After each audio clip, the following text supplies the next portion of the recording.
Então, é uma coisa muito difícil de explicar. Né? Para mim, não pega nada. Eu não sairia correndo do meio-campo para dar uma voadora no Soteldo se ele subisse em cima da bola com o meu time tomando de 4-1. Eu ia estar mais preocupado, eu ia estar com a cabeça cheia, que eu não tá... provavelmente eu não estaria pegando na bola, porque meu time está tomando de 4-1, eu sou centroavante. Né? Eu estaria muito irritada com o meu time, estaria irritado comigo, se eu não tivesse dado um chute no gol, enfim.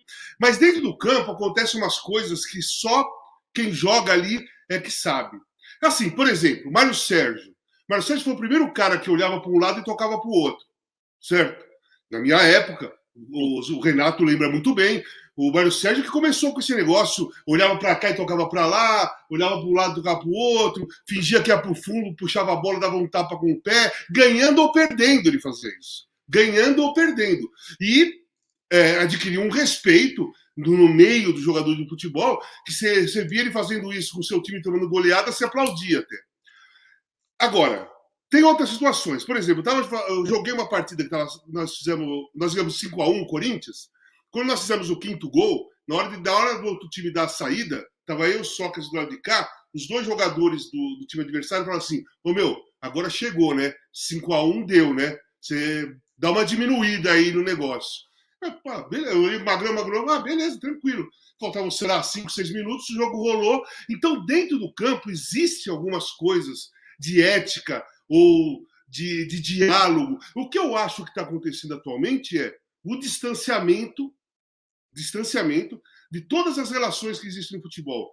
Treinador com imprensa, com jogador, jogador com imprensa, sabe? Imprensa com jogador. Porque tá tudo fechado, e os próprios jogadores não se comunicam, não tem aquela conversa. Então, uma coisa como aquela do Soteldo, de ele subir em cima da bola e descer, e deu aquela confusão toda, que inclusive ele não vai jogar o próximo jogo, porque tomou o terceiro amarelo ontem, porque ele subiu na bola, tirou o Lucas Lima também do jogo, porque o Lucas Lima foi expulso. Então você vê o desastre que foi a brincadeira do Soteldo para o Santos.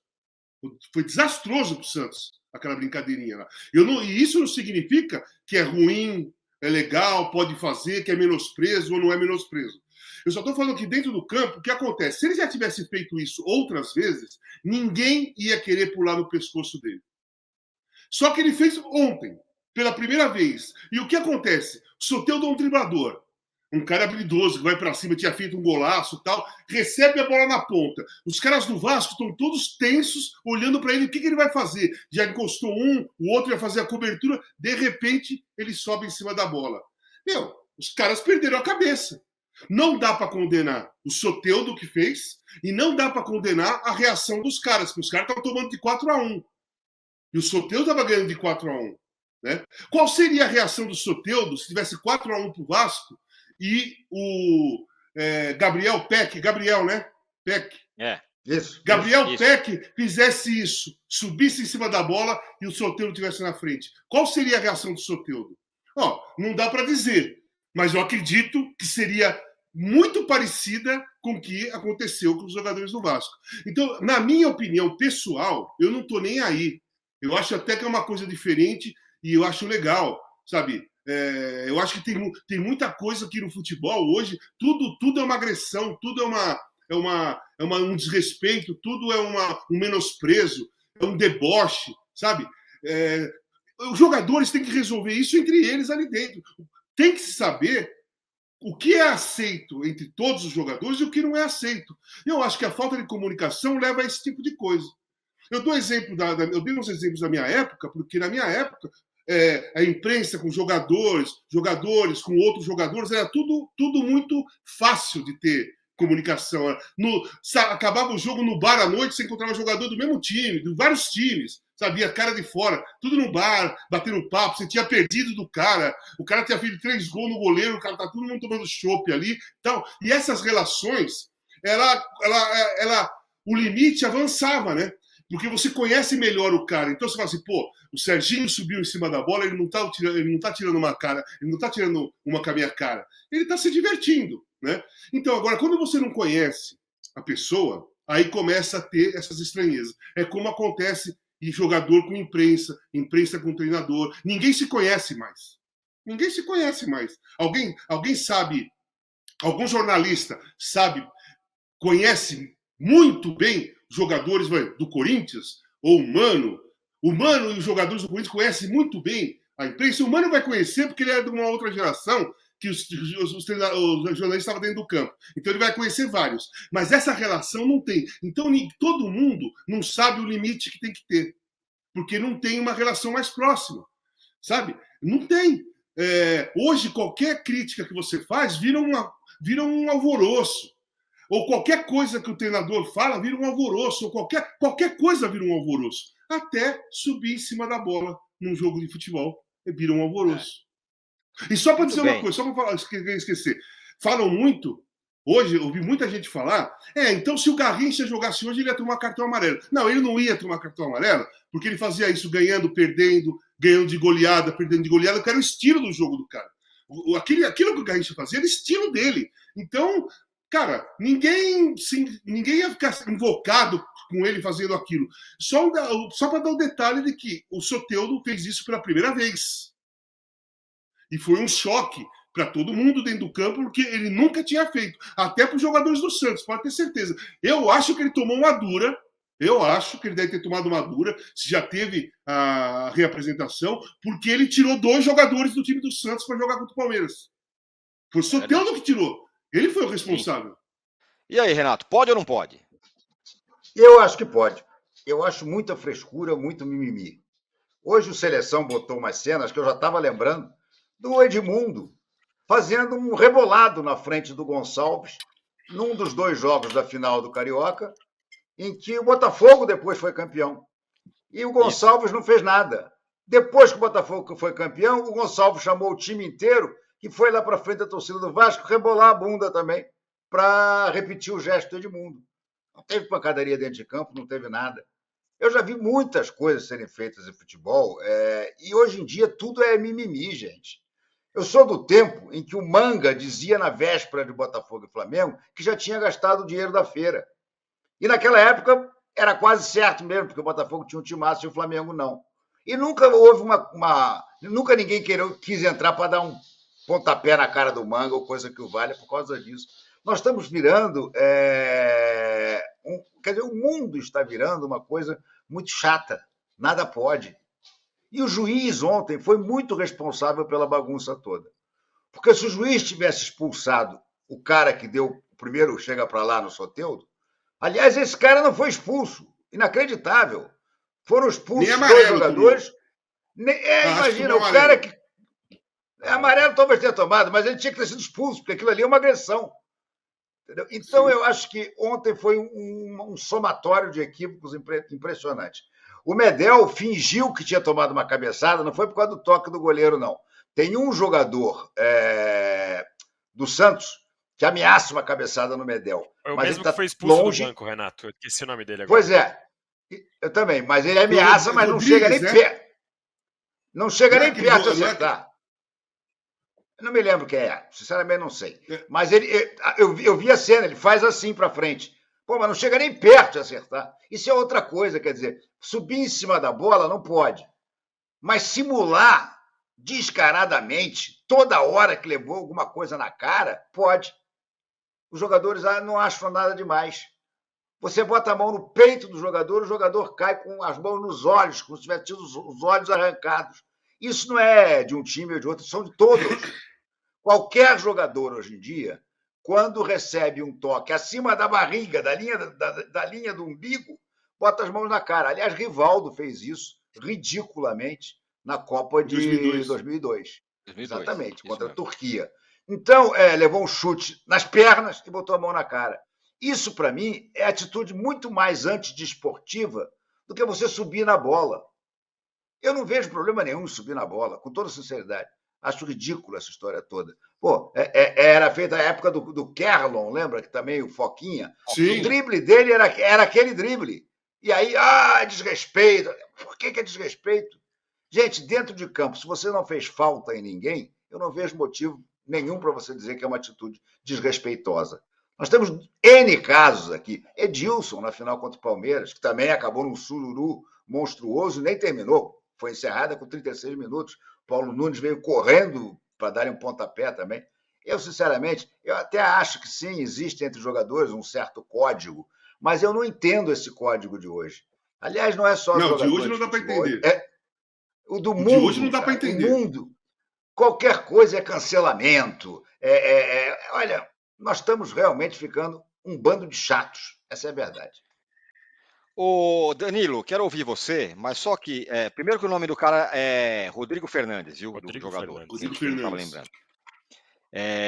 Ok. Agora, se você fizer essa mesma pergunta que eu estou fazendo para vocês, entre jogadores, olha, eu diria que a grandíssima maioria vai condenar a atitude do Soteldo, que é um código de dentro do campo que os jogadores têm. Não pode isso, não pode embaixadinha. São regras que os Timão, caras só uma têm coisinha dentro de rápida. campo. Mas Diga. vai em cima do que o Renato falou. Então, o código dos jogadores não pode subir em cima da bola, mas pode pôr a mão na cara e cair no chão e ficar rolando lá o tempo todo. Isso pode. É o código deles hoje. É estranho, mas quando você. Me parece que o código. Me parece, eu queria ouvir você, Danilo, e a sua opinião também. Me parece que o código é sobre. Que é um tipo de respeito que tem que ter com o adversário em campo, ganhando ou perdendo e tudo mais. Me parece que é isso.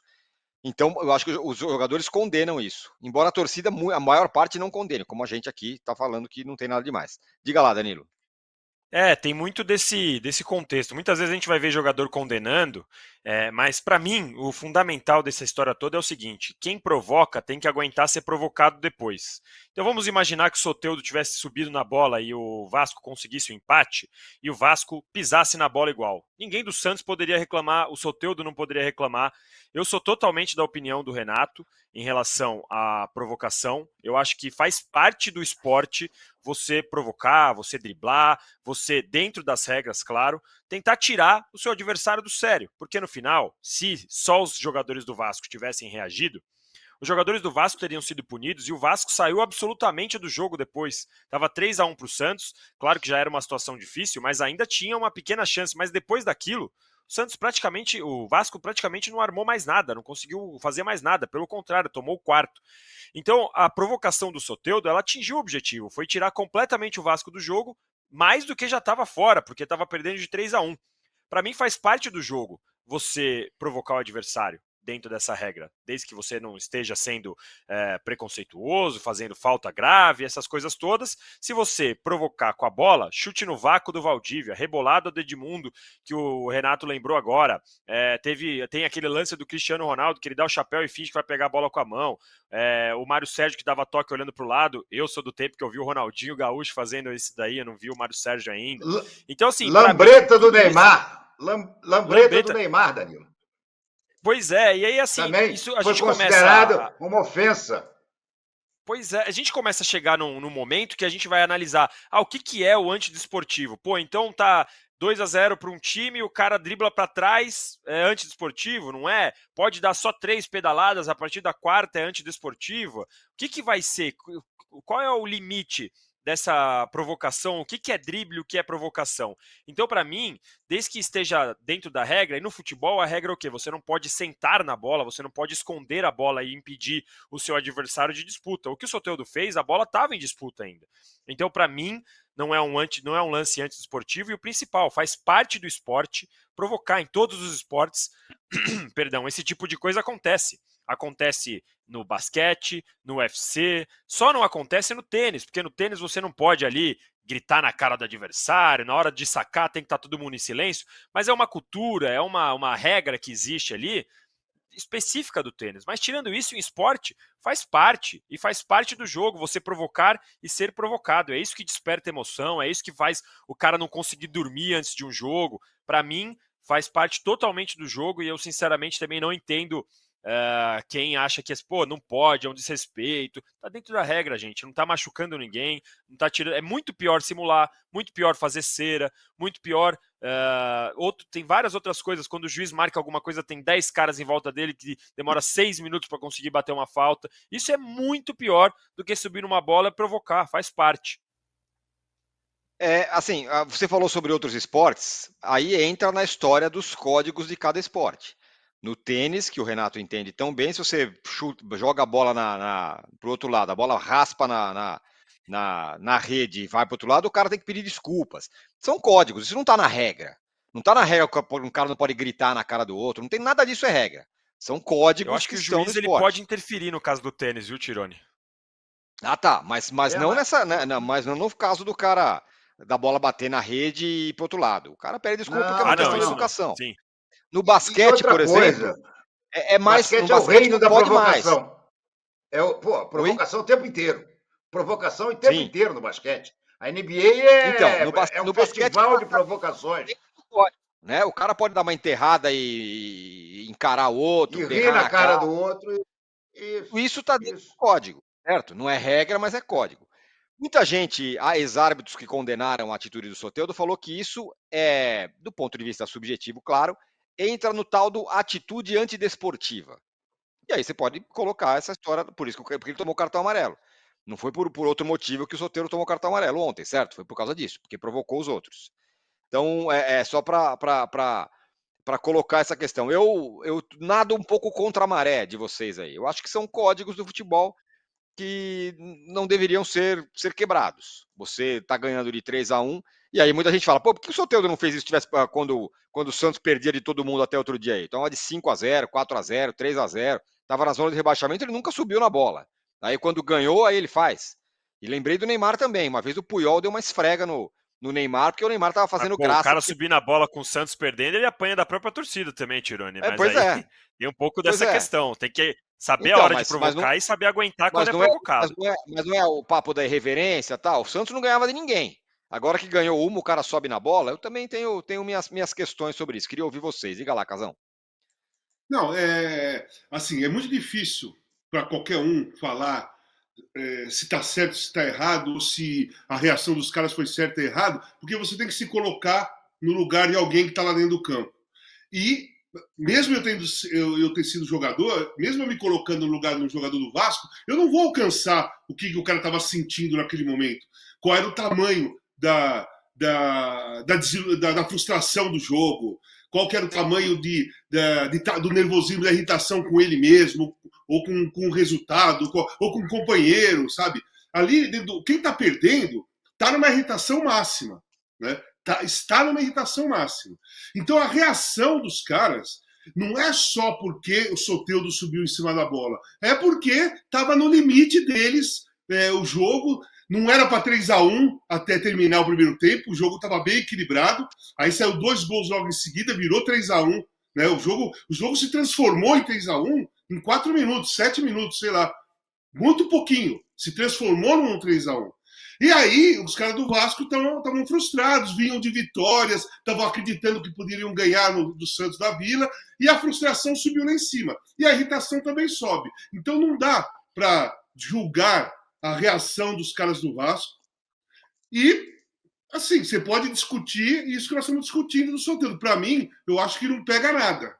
Não pega nada, mas depende muito da relação dos jogadores hoje em dia. Existe esse código, sim.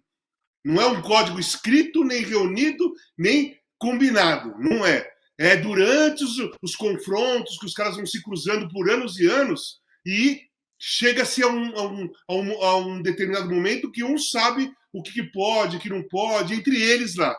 Né? Dá dando para perceber que entre eles, hoje em dia, não pode subir em cima da bola, mas pode cair no chão e pôr a mão no rosto toda hora. Então, os valores estão invertidos, né? Porque subir em cima da bola faz parte do espetáculo. Pôr a mão no rosto e cair no chão não faz parte do espetáculo. Né? Então, é complicado você analisar a sensação do cara lá dentro, cara. Já perdi de 5-1, já ganhei de 5-1, já fiquei frustrado pra cacete, mas nunca tive num jogo que meu time estivesse perdendo de goleada ou que o meu time estivesse ganhando de goleada, que algum jogador tivesse feito alguma coisa que desrespeitasse o adversário, os outros times. Eu não sei até onde vai. Eu acho só o seguinte, que as brincadeiras, no geral, de uns anos para cá, elas começaram a passar do limite, que é provocação de jogador por rede social, sabe? Um time ganha, canta musiquinha para um outro time que nem jogou contra, sabe? Lá no Sul, o Luan pegou um caixão do Internacional, pôs para dentro de campo, quebrou um pau. Depois foi o Patrick que fez e quebrou o pau. O que eu acho errado é levar a brincadeira de torcedor para dentro do campo. Isso não funciona com jogador de futebol. E muitos jogadores começaram a fazer isso. Eu acho que agora deu uma acalmada isso. Porque as brincadeiras de sarro, de tirar uma onda nas redes sociais é de torcedor. O jogador não tinha que se envolver nisso. Não tinha.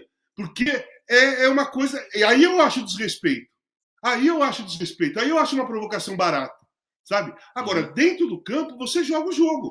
Eu acho que esse limite que foi quebrado de levar brincadeiras de torcedor para dentro do campo. Aí esse limite foi quebrado. E eu acho que foi um risco. Ô Renato, para encerrar esse tema, é claro que é uma régua que não dá para você medir, mas muita gente aqui está falando, o Zico nunca precisou fazer isso, nem o Pelé. De fato, eram jogadores que não faziam isso. Claro que não vou comparar o Soteldo nem com o Zico, muito menos com o Pelé. Mas Cirone, só uma coisinha. Essa época é aquela que eu estou falando. Tinha ali dentro de todos os jogadores dos clubes brasileiros... Uma outra relação. Uma relação de código de permissão de fazer coisas diferentes, sabe? Tinha isso, não era uma coisa oficial, mas tinha isso. Diga lá, Renato. Não, o que eu acho é o seguinte, cara, para mim, o que mais me irrita é essa coisa de considerar atitude antidesportiva. Eu acho muito mais antidesportivo você simular uma agressão na cara, você simular muito mais. O que é mais antidesportivo? Subir na bola durante 10 segundos ou fingir que levou um murro para tentar provocar a expulsão do seu adversário, que nem sequer chegou a te tocar na cara. Eu acho que isso aí, para mim, é básico, entendeu? E outra coisa, do jeito que o futebol caminha, já vão começar a dizer que não vale drible entre as pernas, já vão começar a dizer que não vale lençolzinho, porque isso também é humilhante. Cara, nós vamos continuar nessa trip aí, nós vamos acabar realmente fazendo um futebol de totó, como tanta gente gosta. Totó ninguém briga, tá todo mundo parado lá no seu pauzinho. Complementa, Danilo. É bem essa questão. A gente já vive muitos problemas, especialmente em São Paulo, com torcida única, de não poder comemorar, já tem algumas essências aí, algumas coisas que a gente cresce vendo que elas estão se perdendo. E acho que essa questão de drible, de provocação, é uma outra coisa que a gente pode perder. E para mim o grave aí dessa história toda, eu entendo obviamente o vascaíno ter ficado revoltado. Quando você vê seu time sendo provocado, é normal que você fique revoltado, e no final esse era o objetivo do Soteldo. Mas para mim o mais alarmante é a gente deixar na mão do árbitro ele interpretar o que é ou o que não é provocação. Então, a partir do momento, mais ou menos o que eu falei, o que pode? 3 pedaladas pode, 8 não pode? Chapéu para trás pode, para frente? O que é, até onde é antidesportivo? Até onde o árbitro vai olhar e vai parar e vai falar, isso aqui não pode? A gente viu na França, recentemente mesmo, o que aconteceu com o Neymar, de dar a lambreta e o juiz pede para parar e dar amarelo. Então, tem essas questões que a gente tem que falar, qual é o limite? Não tem como você colocar ali no papel, numa regra, para o juiz olhar e falar, se der 2 pedaladas pode, a partir da 4ª é desrespeito. Se colocar o joelho na bola, não tem como. Então, tem essa coisa que é muito perigosa para mim, por isso que para mim tudo deveria ser permitido, todo esse tipo de provocação deveria ser permitido. E aí, se o cara perde a cabeça, o controle emocional, dá uma porrada, revida, tem que ser punido dentro dessas regras. Mas não dá para mim para coibir esse tipo de atitude, embora eu entenda que tem mesmo esse código entre os jogadores, o que pode e o que não pode, como o Casagrande falou, às vezes, pega leve aí, já estão ganhando de 5, dá uma segurada. Claro que tem esse código, mas também assim, tem tanta coisa que a gente vê desrespeitada no código entre jogadores, que para mim esse é um dos menos grave. E até lembrei de uma outra situação. Recentemente o Palmeiras estava tocando bola e começou o Abel Ferreira olhou para a torcida e fez assim, não pode. Para mim é um absurdo, é mais uma coisa, não, vai desrespeitar. Você tá ganhando de 4-0 e vai falar para sua torcida não gritar olé, que essa é uma coisa que também não entra na minha cabeça, que é mais ou menos nessa linha. Futebol tem um pouco de arte, tem um pouco de entretenimento, que às vezes a gente tenta acabar com isso. Olha aqui, me lembrei de 2 lances, só para fechar mesmo. Me lembrei de 2 lances que são bem nessa linha. Um chocolate que o Flamengo deu no Palmeiras, no Maracanã, e que o Gabigol partiu para cima do Felipe Melo pedalando. E o Felipe Melo ficou, não, como era o termo que ele usou, meu Deus? Não era não esculacha, sei lá. Mas ele ficou pedindo para o Gabigol não fazer aquilo, porque ele estava sentindo que era uma humilhação para ele. O Flamengo estava ganhando fácil e o Gabigol veio. O Gabigol deu umas 4 ou 5 pedaladas na frente do Felipe Melo. E aí o Felipe Melo pediu e o Gabigol tocou para o lado e fomos em frente. E é outro um jogo do Flamengo também, em que o Michael, o Flamengo cruzou uma bola de uma ponta para outra, o Michael estava na ponta direita. O Michael saltou e dominou a bola de letra. Não sei se vocês se lembram desse lance. Lembrei, os jogadores do Botafogo queriam matar o Michael. Agora, quem vê o Michael jogando desde o Goiás e até agora lá no Sauditão, ele faz isso todo jogo. É a maneira que ele tem para matar uma bola que está vindo atrás dele. Absurdo, não sei lá o quê, matar de uma bola de letra. Chega, né, gente? Chega.